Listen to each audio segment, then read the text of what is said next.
అనంతపురం జిల్లాకు ఓ కల్పతరువు లాంటి కంప్లీట్ కూడా ఇదంతా కూడా ఒక అనంతపురం జిల్లాకే కాదు, చాలా ప్రాంతాలు ఆంధ్రప్రదేశ్ కావచ్చు, తెలంగాణ రాష్ట్రంలో కానీ, కొద్దిగా కర్ణాటక ప్రాంతంలో కూడా ఒక కల్పతరువు అందరికీ కూడా మరీ ముఖ్యంగా ఎడ్యుకేషన్లో కానీ, హౌసింగ్లో కానీ, మరీ ముఖ్యంగా లేడీస్ ఎక్కువ ముఖ్యంగా మహిళలకు ఆ వెనుకబడిన జిల్లాలో అనంతపురం జిల్లాలో కూడా కంప్లీట్గా వాళ్ళకి ఎడ్యుకేషన్ ఇచ్చేసి వాళ్ళు ఒక చైతన్యం తీసుకొచ్చేదంటే కానీ పొదుపు ఎలా చేసుకోవాలని చెప్పేసి కూడా మొదట నిజంగా చెప్పాలంటే ఆంధ్రప్రదేశ్ ప్రభుత్వం కంటే ముందుగా కూడా ఒక ఆర్డిటి సంస్థ పెద్ద ఎత్తున కూడా మహిళల్లో కూడా చైతన్యం కూడా కల్పించి మహిళా సాధికారత కోసం కాదు ఎలా చేసుకోవాలని చెప్పేసి ప్రభుత్వాలకు కూడా కొన్ని నేర్పించింది కూడా.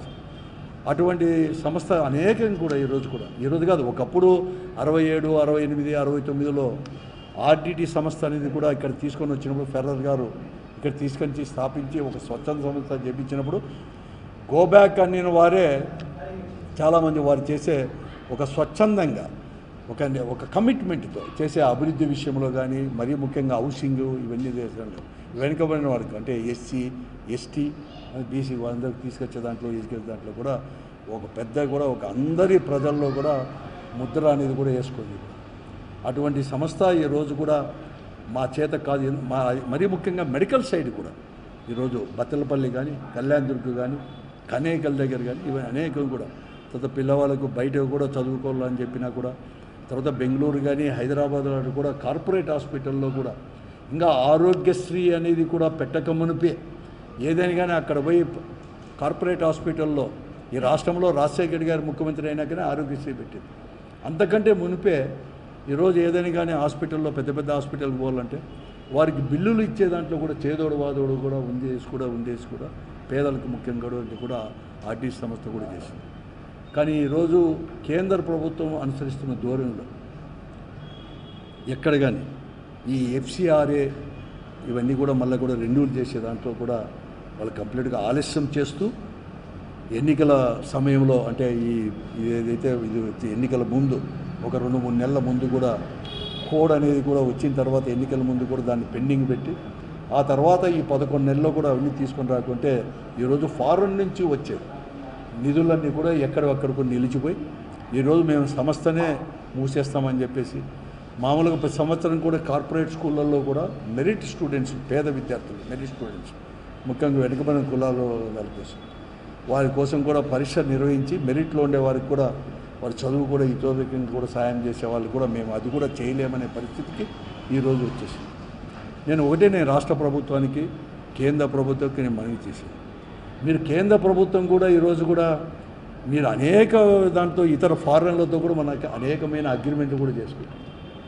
చాలామంది గగ్గోలు కూడా పెడుతున్నారు పార్లమెంట్లో కూడా.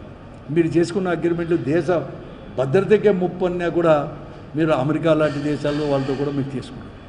కానీ ఈరోజు వాళ్ళు స్వచ్ఛందంగా అక్కడ వాళ్ళు ఎట్లయితే భారతదేశంలో కూడా కొంతమంది స్వచ్ఛందంగా ఇచ్చేసి ఏదైతే సేవలు చేసేవాళ్ళు ఉన్నారో అట్లా స్వచ్ఛందంగా కూడా ఇచ్చే అవతల ఫారినర్స్ వచ్చేసి వాళ్ళు చేసేవాళ్ళు చేస్తా అంటే ఊరికే లేనిపోయిన అనుమానాలతో మేము లేదు, మీరు ఎంక్వైరీ చేసుకోవచ్చు కూడా, మేము కాదని లేదు. మీరు స్పష్టంగా కూడా ఈ తప్పు చేసినారంటే ఆ తప్పు చేసినారని చెప్పి చెప్పాల.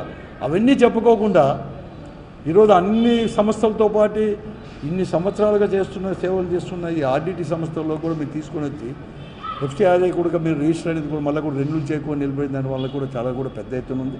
కాబట్టి వెంటనే చేయాలని చెప్పి ప్రధానమంత్రి గారిని మోడీని కూడా అడిగేదే కాకుండా ఈ రాష్ట్రంలో ఉండే పార్లమెంట్ సభ్యులు కూడా ముఖ్యంగా కూడా వాళ్ళు చొరవ తీసుకోవాలని చెప్పేసి మరీ ముఖ్యంగా ముఖ్యమంత్రి గారు మీకు అన్నీ కూడా తెలుసు, ఎందుకంటే మీరు మొదటి ముఖ్యమంత్రి కాలేదు ఈ రాష్ట్రానికి, 4 మార్లు అయినారు. మీకు గతంలో కూడా ఈ ఆర్డిటి సంస్థ ఎలా చేసింది ఏం కథ మీకు కూడా బాగా తెలుసు.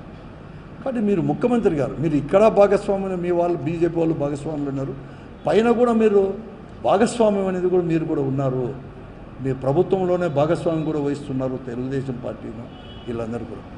వెంటనే దీన్ని పునరుద్ధరించడానికి కూడా వెంటనే కూడా చర్యలు చేపట్టాలని చెప్పేసి ముఖ్యమంత్రిగా చొరవ కూడా తీసుకోవాలని చెప్పేసి కూడా చొరవ తీసుకోవాల్సిన బాధ్యత కూడా మీదే అని చెప్పేసి కూడా రాస్తూ ఈరోజు నేను ఒక లెటర్ కూడా నేనంతా కూడా ఆర్డిటి సంస్థ కూడా వెంటనే చేయాలని చెప్పేసి ముఖ్యమంత్రి గారికి కూడా నేను రాశాను. దీన్నే ట్రాన్స్లేట్ కూడా చేసేసి కూడా ప్రధానమంత్రి గారికి కానీ అక్కడ కూడా నాకు అధికారులు కూడా తెలుసు, వాళ్ళకు కూడా నేను పంపిస్తాను. కాబట్టి దీన్ని కూడా మీరు దీన్ని ప్రత్యేకంగా మీరు తీసేసుకొని దీన్ని చేయాల్సిన అవసరం కూడా ఉంది. ఎందుకంటే ఈ ఆర్డిటి యొక్క సంస్థ యొక్క స్వచ్ఛంద సంస్థ యొక్క సేవలు అనంతపురం జిల్లాకు చాలా అవసరం కూడా.